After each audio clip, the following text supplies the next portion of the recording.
Zulflaoun, ici le Kabylie préféré, de ton Kabylie préféré, le meilleur de ce que fait l'Algérie après le FLR, et bienvenue dans les Chroniques Solides, mon émission de podcast sur les plateformes de streaming. Alors cet épisode ne constitue pas un épisode en soi, c'est plutôt un teaser. Je vais vous expliquer ce qui vous attend dans cette émission, dans cette série d'émissions. Il y en aura tous les vendredis, Inch'Allah. Rendez-vous vendredi matin à 7h. Déjà, le premier épisode arrive ce vendredi 11 avril 2025 à 7h du matin.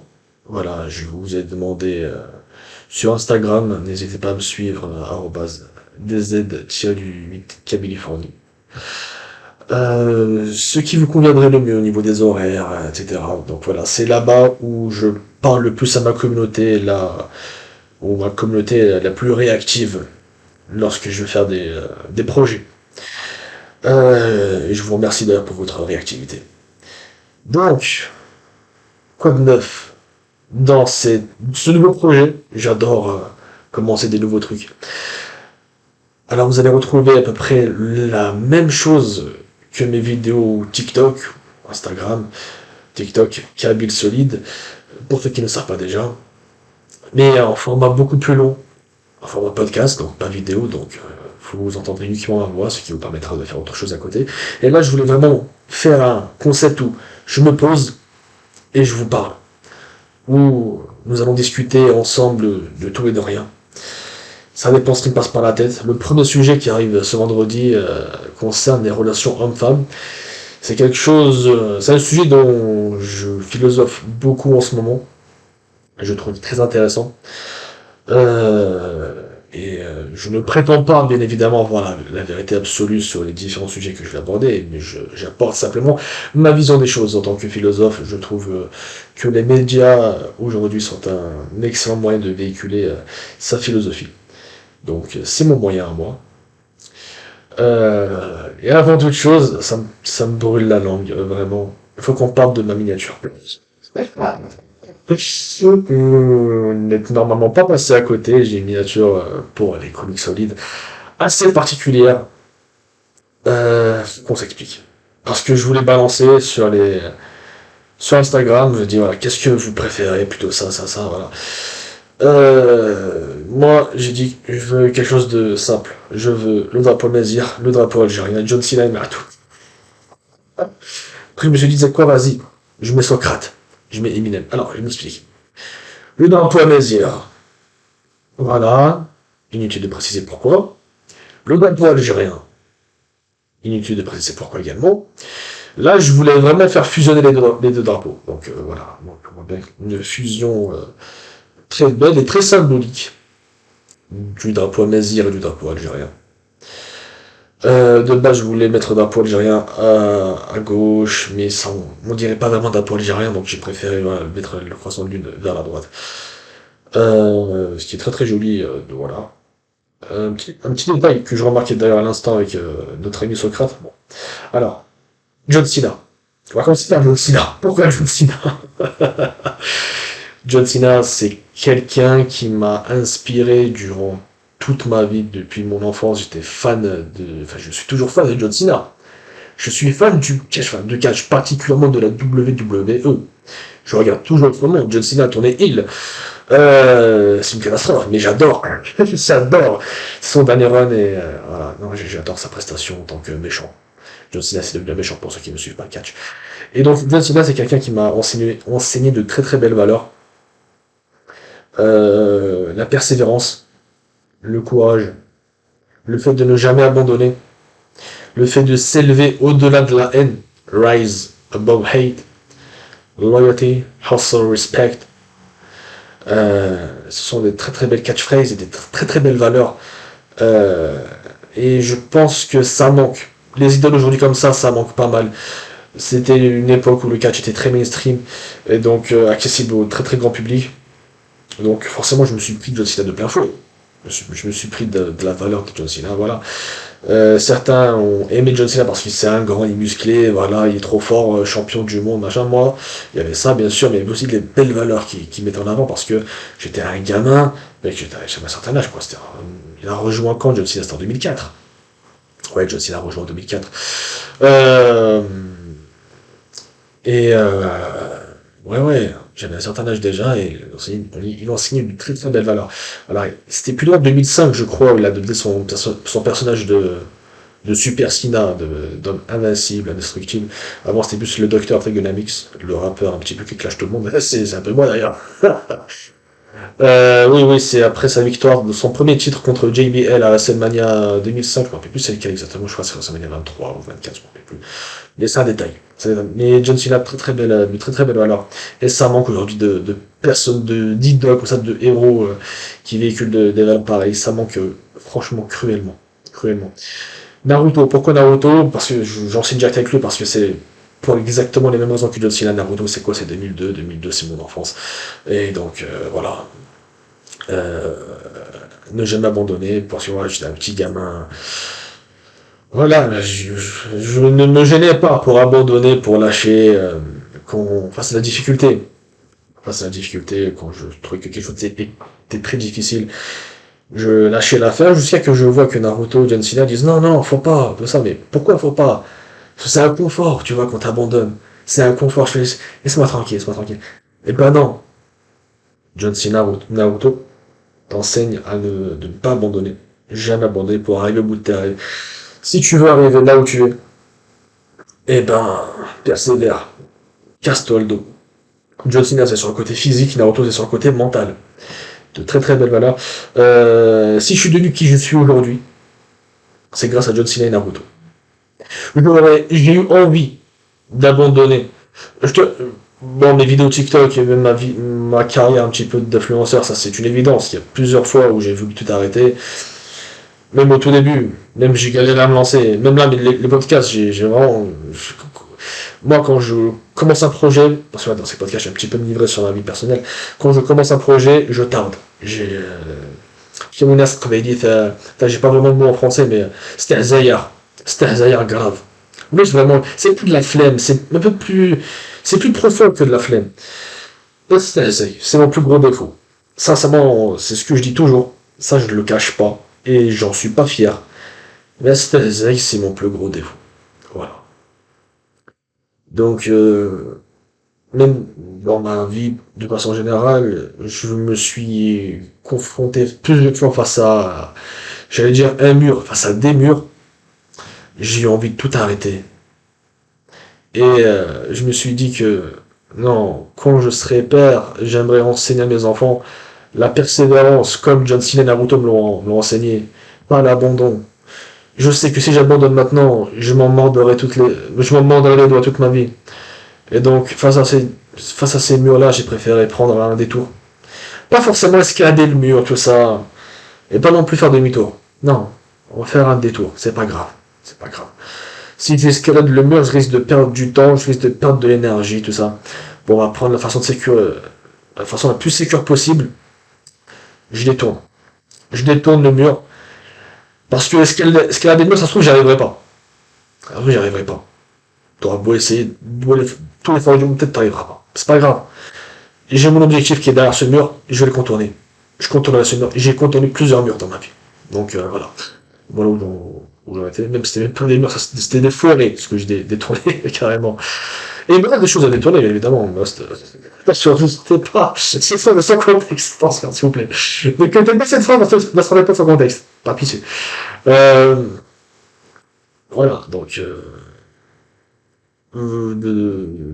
très très belles valeurs, c'est ces deux-là, sans qui je ne sais pas qui je suis aujourd'hui. Je n'ai pas honte de le dire, c'est eux ils m'ont enseigné. J'étais un mordu de télévision, moi. À l'époque où il n'y avait pas les réseaux sociaux, YouTube n'existait même pas pour vous dire. J'étais un mordu de télévision et je voyais ce qui passait, c'était des John Cena, c'était des Naruto, voilà. Euh, Pas Dragon Ball Z. Franchement, DBZ, petite parenthèse, je me suis pris DBZ tout récemment. À l'époque, au Bled, dans les années 90, il y avait le club Dorothée, on regardait avec ma mère. Parce qu'on captait que le club Dorothée, en fait. On était parmi les premiers du village à voir la télévision. Mon grand-père faisait informer, se la pétait pas mal, il disait, ah, Nikini, la télévision, ça me zoalo, ça va. Il s'est dit, c'est Nikini, mais tu dois lâcher, Nikini. De lâcher, j'ai balancé un blaze au hasard, évidemment. Donc on était parmi les premiers à avoir une télévision, mais Voilà, à part le club de Rotten, on n'avait rien. Je connais pas bien, donc ma mère, elle connaît très très bien Dragon Ball Z également. Tu lui parles de Son Goku, Son Gohan, elle connaît parce qu'il n'y avait que ça à la télévision. On n'aimait pas, elle n'aimait pas non plus, j'aimais pas non plus, mais il n'y avait que ça. Voilà. Mais après, j'ai appris à aimer par la suite, avec mon éducation un petit peu de manguesque, j'ai appris à aimer certains mangas, et à en détester beaucoup. L'attaque des titans, par contre, c'est naze. Pour moi, un manga, c'est pas en HD. Un manga, c'est pas en 4K, 60 FPS. Non, non, un manga, c'est crade, en fait. Pour moi, c'est Anma. Un manga, c'est Anma, c'est Initial D. C'est Jeanne et Serge. C'est ça des mangas pour moi. Bon, bref, détail. Voilà, c'est ça. Donc, mes podcasts, on va divaguer. Je n'écris pas. J'écris pas mes podcasts. Mes chroniques, podcasts, j'emploierai souvent ces deux mots. Il n'y a rien d'écrit. C'est vraiment au feeling, de tête. Il n'y a rien qui est préparé. Je sais de quoi je parlais, mais ce sera au feeling. Toujours. Il n'y a même pas de mots. J'ai pas pris de notes. Rien du tout. Alors, on enchaîne. J'enchaîne avec Socrate. Socrate. Alors, on peut voir que le dos de Socrate touche presque le drapeau algérien, la lune, la demi-lune du drapeau algérien. C'est très très beau. Euh, un peu la peinture de Michel-Ange. Bon. Socrate, tout simplement, c'est le père de la philosophie occidentale. J'adore la philosophie. J'adore la philo. C'est l'une des raisons pour lesquelles je suis allé vivre en Grèce. Déjà aussi Socrate parce que je vis en Grèce depuis quelques années maintenant. Je m'y plais beaucoup. Je vous expliquerai, je ferai des vidéos sur les réseaux pour vous expliquer le comment du pourquoi la Grèce, etc. J'ai de très très belles raisons. Donc Socrate, le père de la philosophie, j'adore. J'aime beaucoup Socrate. Euh, mais je sais pas si c'est mon philosophe préféré. Et après, chaque philosophe est vraiment unique. Même si moi personnellement, j'appartiens plutôt à la branche du stoïcisme. Il me semble que le stoïcisme, c'est, ah, ça, faut que je me renseigne, ça fait un bail que je n'ai pas étudié la philo, par contre, pour être totalement franc avec vous. J'adore la philo, mais ça fait un bail que je l'ai pas étudié. Euh, je, alors, le stoïcisme, je crois que c'est oh là, l'élève, le disciple de Socrate, si je ne m'abuse, c'était Platon, Aristote. Un des deux. Bon, vous m'excuserez mon manque de culture générale, promis, je réviserai la prochaine fois. Et ouais, je suis plutôt un stoïque. Le stoïcisme, je vous l'expliquerai quand j'aurai bien révisé.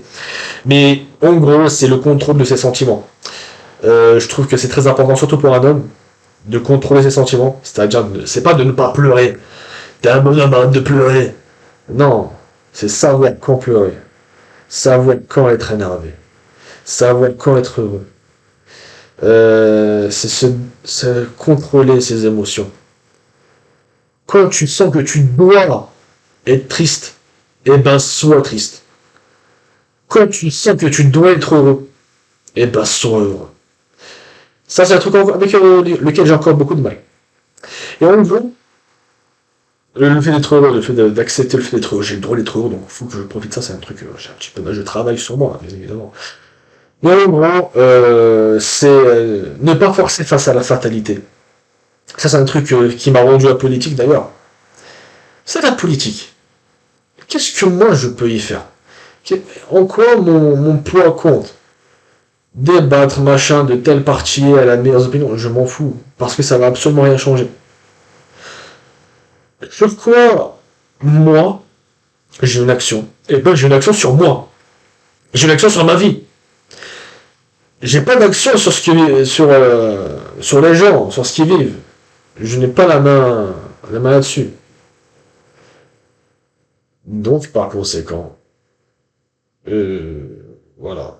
Je préfère me focus sur moi, sur ma vie, sur les personnes que je peux toucher moi, donc via mes vidéos par exemple, euh, sans forcément me casser la tête à changer les personnes une par une. Je ne changerai pas le monde.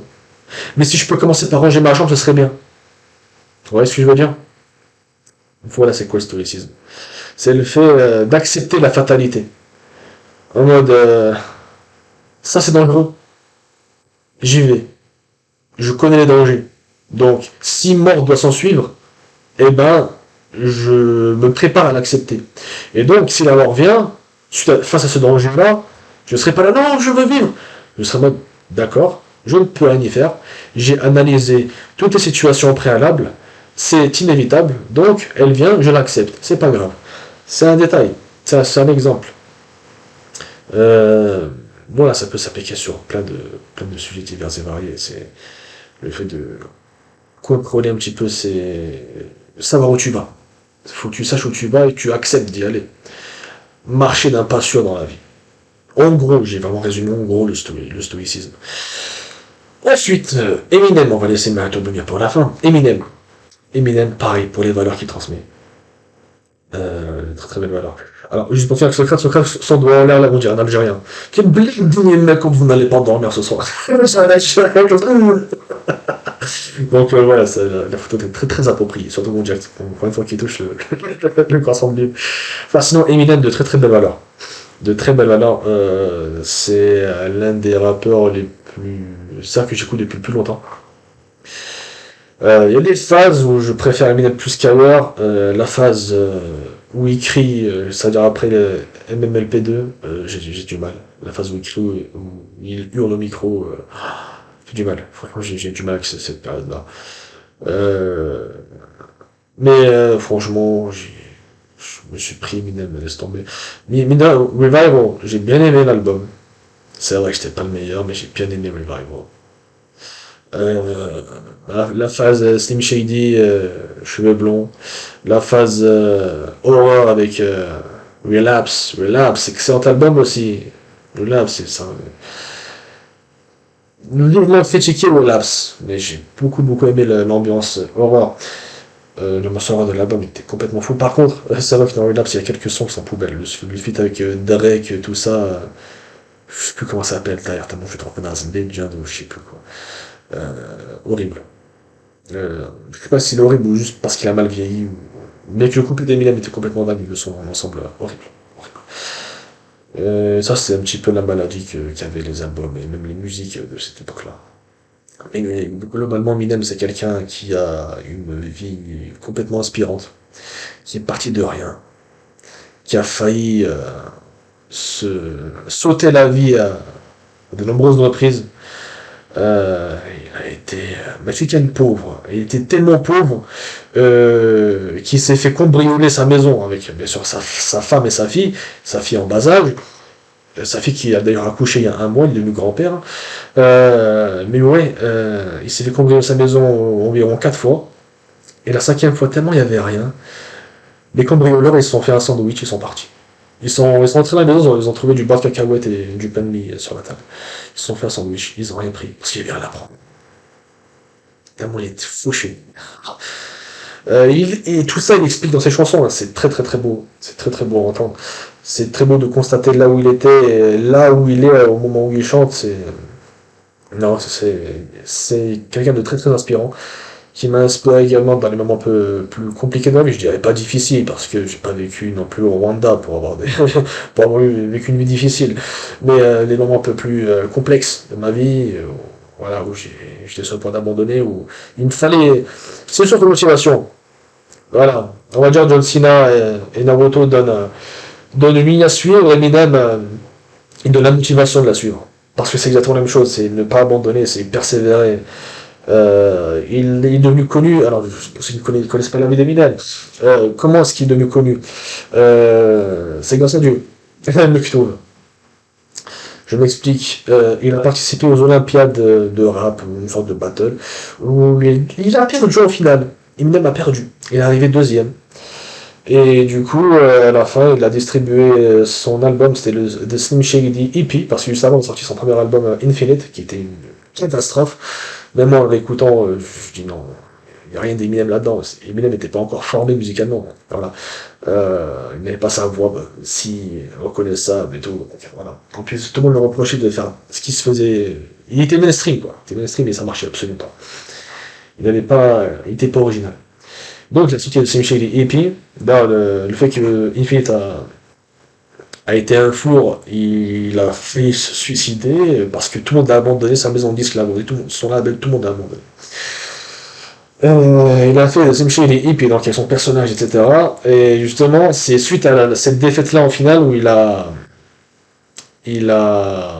distribué son album à la foule, et par pur hasard, il a distribué son album, sa mixtape, du coup son EP, à un concierge qui s'avère être le concierge de Dr. Dre. Dr. Dre qui venait tout juste de sortir de NWA, une légende du rap, pour ceux qui ne savent pas, une légende absolue. Et il a donné son concierge qu'il a déposé sur sa table, à Dr. Dre, sur sa table de mixage, il a trouvé un album, je l'écoute, il est tombé love, direct. Et c'est là où Dre lui a dit, vas-y, ramène-moi ce Eminem là que je vais voir. Et il croit qu'Eminem c'était un blanc, c'était un noir, pardon. C'est en le voyant, avec sa dégaine, son t-shirt trop large, son jean et tout, avec ses dernières économies, il a pris le billet d'avion pour aller à Los Angeles le rencontrer, que il s'est dit, attends, mais il est où le rappeur? C'est toi, le petit blondinet là? Le petit blanc bec. Voilà. C'était le premier rappeur blanc, on parle de l'histoire, qui a ouvert la voie à tellement de personnes après. Et du coup, quid de la personne qui a gagné cette Olympiade-là? Il a gagné 15 000 dollars et une montre Rolex. Et la montre Rolex, il l'a perdue, et les 15 000 dollars, il les a perdus au casino. Et la Rolex, il l'a garé. Et Eminem est devenu ce qu'il est aujourd'hui. Voilà, donc, des choses, quand les choses doivent se passer, elles se passeront. C'est ce que ça inspire. Et tant que tu y mets du tien et tu crois en toi, laisse Dieu faire. C'est comme ça que je vois les choses personnellement. Et enfin, Marathon Blueness, parce que Marathon Blueness, est-ce que j'ai besoin de parler de ce qu'il me faut, Marathon Blueness? L'esprit rebelle, l'esprit complexe également, parce que Marathon Blueness, il est assez complexe dans sa carrière, dans ses messages. Un message, ça c'était plutôt dans son début de carrière, il était très hostile, par exemple, envers l'islam, très hostile envers les Araven, les Arabes et tout, mais tu vois, plus le temps passe, plus ça s'agit, plus il prend en maturité. En même temps, il a une trentaine d'années de carrière, 32 albums à son actif, peut-être bientôt 33, on sait pas. Et bien sûr, il s'est grandement assagi. Et son discours n'a pas changé, il a évolué. Parce que ouais, je comprends pas vraiment. Quand tu écoutes de la Marathon, tu mélanges un petit peu les sons, tu n'as pas le contexte, etc. Tu entends un son où on dirait qu'il a l'air de taper sur l'islam, un son où il tape sur les islamistes, c'est-à-dire sur le JIA et le groupe islamique armé. Et le fils, le Front islamique du salut, et t'as l'impression qu'il tape sur l'islam. Alors que pas du tout. Ça, c'est le procédé du double discours. Et t'as l'autre son où on dirait carrément Shahada. Tu comprends pas. Où il parle de l'Aïd, il parle. Voilà, il parle d'islam et de Dieu. De Dieu, aide-moi s'il te plaît, sauve-moi. Voilà, de façon complètement décomplexée. Mais voilà, tu comprends pas trop quand t'écoutes comme ça, mais quand tu recontextualises, tu te dis, ah oui, ça c'est ça l'évolution. C'est ça le shonen de Matoub. Pareil au début. لقفايل ذو عرفان ماشي ذا فمثل عطاسي بنت ثوياث. Les Kabyles et les Arabes ne sont pas des frères, les épaules ont assez supporté. Je fais référence à l'histoire, mais que je ne suis pas vraiment d'accord avec ça. Mes vidéos l'attestent, où je dis que les Kabyles et les Arabes ne se sont pas vraiment rencontrés dans l'histoire. C'est juste que les gens ont tendance à faire l'amalgame entre les Kabyles berbères, parce que les Arabes ont rencontré les berbères, mais pas forcément les Kabyles. Donc voilà, le fait de dire Kabyles, tous les berbères, on croit que c'est nous, les Kabyles du Dur, pas du tout. Mais voilà, plus tard, tu vois, il accepte la Darija, qui dit que c'est notre patrimoine, par exemple, où il chante du Dahmen al-Harashi, alors qu'il dit qu'il est absolument pas ouvert à la langue arabe, moi non plus d'ailleurs, mais j'adore les chansons en arabe, pas de problème. Il chante du Dahmen, bien sûr en arabe. C'est quelqu'un qui est très très respecté par le paysage arabophone, musical arabophone, incroyable. Euh, donc voilà, c'est vraiment pour cet aspect-là, bien sûr, cet aspect rebelle. Ça se voit qu'il avait un très très bon cœur. Beaucoup peuvent lui reprocher ce qu'ils veulent, mais Matoub avait un cœur pur pour l'amour de sa patrie, pour l'amour de sa région et de sa culture, son identité. Ça, on peut pas lui reprocher. On peut absolument pas lui enlever ça. Et voilà. Donc c'est un petit peu moi tout ça. C'est un petit peu ma personnalité. Ces 5 personnages-là, c'est un petit peu ce que je vais être dans ces podcasts. Vous allez voir mon évolution avec Matoub. Vous allez voir ma persévérance avec Naruto, John Cena. Vous allez voir à quel point je suis motivé. J'espère vous motiver vous également avec Eminem. Et vous allez voir ma philosophie, ma façon de penser, de voir les choses avec Socrate. Voilà. Après, je voulais pas mettre des personnalités algériennes, vraiment, voilà. J'en ai vu aucun, mais personne m'a dit, ouais, pourquoi t'as pas mis Amir Roche, par exemple? Pourquoi t'as pas mis machin? Pourquoi t'as pas mis Ted Moudjahid? Voilà. C'était pas le but. Sinon, ça en sortirait plus. Je pourrais pas contenter tout le monde. C'était pas le but de mettre des personnalités algériennes, quoi. Je mets des personnalités dont je suis corrélé, de près ou de loin. On va dire ça comme ça. Euh, voilà. En gros. Euh, sur le chronique solide, parce que c'est des chroniques solides. John Cena au plein milieu comme ça, en mode solide, parce que musclé, voilà, solide. On y revient, comme ça en plein milieu. Les bras en l'air un petit peu comme le cinéma Ziren, Yazina. Donc voilà, ce sera des podcasts où je vais un petit peu parler. Ça, c'était juste un petit teaser pour vous expliquer ce que je vais faire. On va parler vraiment de tout. Je peux très bien parler de méthode politique, vraiment pas la politique en elle-même, plutôt ce qu'il y a autour de la politique française. Je peux parler de la société algérienne, la société kabyle. Enfin, tout ce qui me fait mal en vidéo, tout ce que je fais en vidéo, je pourrais le faire ici de manière beaucoup plus détaillée, beaucoup plus longue. Et je sais que vous êtes là pour écouter. Vous n'êtes pas là pressé, machin. En général, quand vous écoutez des podcasts, c'est que vous écoutez quelqu'un parler pendant un certain temps. Bien sûr, je suis ouvert à vos critiques, surtout quant à la qualité, que ce soit audio ou quoi, des podcasts, pour m'améliorer, ça, j'accepte totalement. Puis j'espère que ça va vous plaire, même si j'en doute pas. Je pense que si vous aimez mes vidéos, vous allez grandement aimer mes podcasts, sincèrement. Euh, et voilà. Je pense que j'ai fait le tour de ce que j'avais à dire.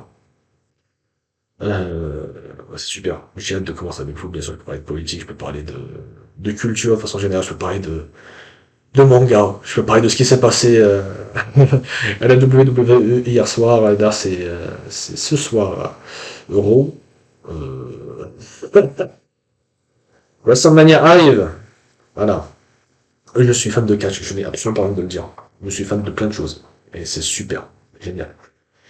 Voilà. Sinon, vous pouvez me retrouver sur les réseaux, bien sûr, TikTok, Kabyl Solide, Instagram, Kabyl Solide ou @TZ Californie. Facebook, Kabyl Solide également. Pardon, Twitter, Kabyl Solide. YouTube également, Kabyl Solide. Retrouvez également mon site d'e-commerce Thamouth Shopping, thamouthshopping.com. Je suis complètement en autoproduction, c'est-à-dire que si vous voulez me soutenir dans mon travail, j'ai pas envie de faire de cagnotte ou quoi, je sais pas quoi. Je sais comment sont les Kabyles, hein, entre nous. Voilà. On lâche le centime très difficilement. Entre nous, faut être franc. J'ai préféré plutôt faire un site de e-commerce où bah, les fonds servent justement à financer, bah, j'ai pu financer le matériel pour faire mes podcasts, mes différents abonnements, financer mes futurs concepts, mes concepts vidéo du coup, produire mes futures émissions, parce que je vais pas m'arrêter à là. Vous verrez bien de toute façon, vous verrez bien. Mais oui, oui, je compte faire pas mal de choses et c'est grâce à vous justement que je peux faire tout ça. J'aurais investi l'argent dans d'autres projets plus ambitieux les uns que les autres. Vous êtes tellement pas prêts. Vous êtes tellement pas prêts, ça me fait tellement rire. Donc voilà, vous avez moins 10% sur toute la boutique et moi, avec le code DZ10. Je suis très très content du site. En gros, je vends dessus des produits culturels berbères, bien sûr en dropshipping. C'est du dropshipping, je ne le cache absolument pas. Et l'idée c'est d'aider les commerçants, les artisans locaux à vendre leurs produits, je prends une marge dessus. Euh, le dropshipping me sauve tellement, j'évite tellement de risques. J'évite tellement de risques et c'est super. Et du coup, c'est ce qui permet le mieux en fait d'aider les personnes de chez nous. Et donc voilà, si vous voulez collaborer, si vous voulez, si vous connaissez votre tante, votre maman, votre grand-mère, quoi, qui veut vendre des robes kabyles, des varnous, etc., qu'elle fait, un petit message en DM, on peut s'arranger, aucun problème.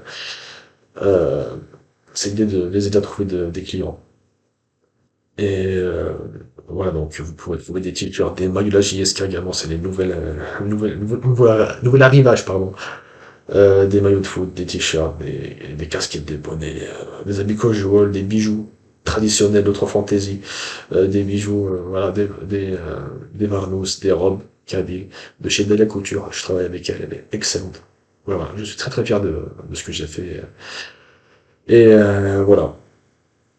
Et encore une fois, même le site en lui-même, c'est grâce à vous. Et si j'ai pu si je peux le financer chaque mois, voilà. Et si j'ai pu le bâtir moi-même. En gros, voilà, je suis très très content de ce nouveau projet, de ce nouvel exercice auquel je vais me prêter. Euh, voilà, je suis très fier de moi, très très fier de moi d'être en autoprod parce que j'ai un petit peu l'impression d'être persona non grata. J'ai pas encore fait le test, mais je pense l'être. Et c'est pas grave, j'assume absolument tout. J'assume tout ce que je dis, j'assume tout ce que je suis, et j'irai jusqu'au bout. Parce que Justina, parce que Naruto, parce que Eminem. Voilà. Je suis ultra motivé à être la meilleure version de moi-même. Chose que je n'atteindrai jamais. Et je sais que je ne serai jamais la meilleure version de moi-même. Mais je peux vous garantir que dans la vie, le chemin est mieux. Il est même beaucoup plus excitant que l'arrivée. J'ai réalisé beaucoup de rêves dans ma vie. Beaucoup de rêves d'enfant. Je peux vous assurer avec le recul que je me suis plus amusé à les réaliser. Enfin, je me suis plus amusé à être en train de les réaliser plutôt que de les réaliser. Je les ai réalisés et certains me suis rendu compte que c'est absolument pas ce que je voulais en fait. Ça me correspond absolument pas, ça ne correspond plus à ma vision de vie actuelle. C'était triste, bien sûr, c'était triste.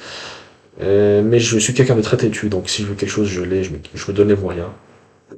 John Cena, Naruto, on y revient. J'ai abouti, je suis allé au bout de tellement de choses dans ma vie, et quand j'y suis arrivé, je me suis dit merde, j'étais plus épanoui, plus heureux quand j'étais en train d'essayer d'y arriver. Plutôt que maintenant, une fois que j'y suis. Euh, donc voilà, je suis constamment à la recherche de nouveaux challenges. C'est ça la vie. C'est comme ça que je deviens quelqu'un de meilleur. Je ne fais que progresser. Je me contente jamais d'enregistrer. C'est bien et pas bien, parce qu'à un moment donné, même ça, j'en suis vraiment conscient, il faut savoir se calmer et dire ok, regarde ce que j'ai autour de moi, alhamdoulilah, faut que je sois content, faut que je me contente de ce que j'ai.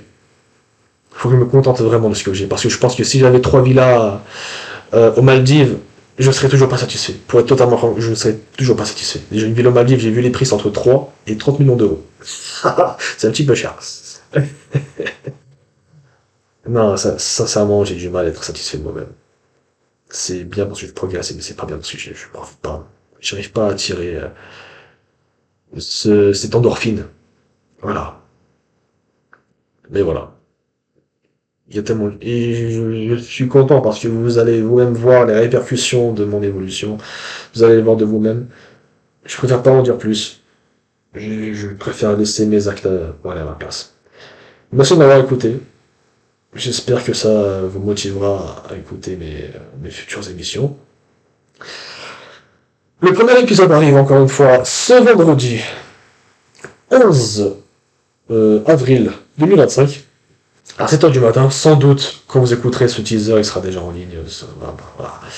Je fais ce teaser-là principalement pour être totalement transparent. Je fais ce teaser-là pour les plateformes de streaming comme Spotify, etc. qui demandent à ce que j'ai déjà un épisode en ligne avant de balancer le premier épisode. Donc voilà, je ne vais pas faire un épisode complet non plus, bien que j'ai abordé certains sujets avec vous. Voilà, je voulais pas faire un épisode complet. Je voulais faire un mini truc pour le mettre en ligne et faire que le premier épisode soit en ligne si tout se passe bien sur toutes les plateformes. Voilà. Donc, je vous remercie.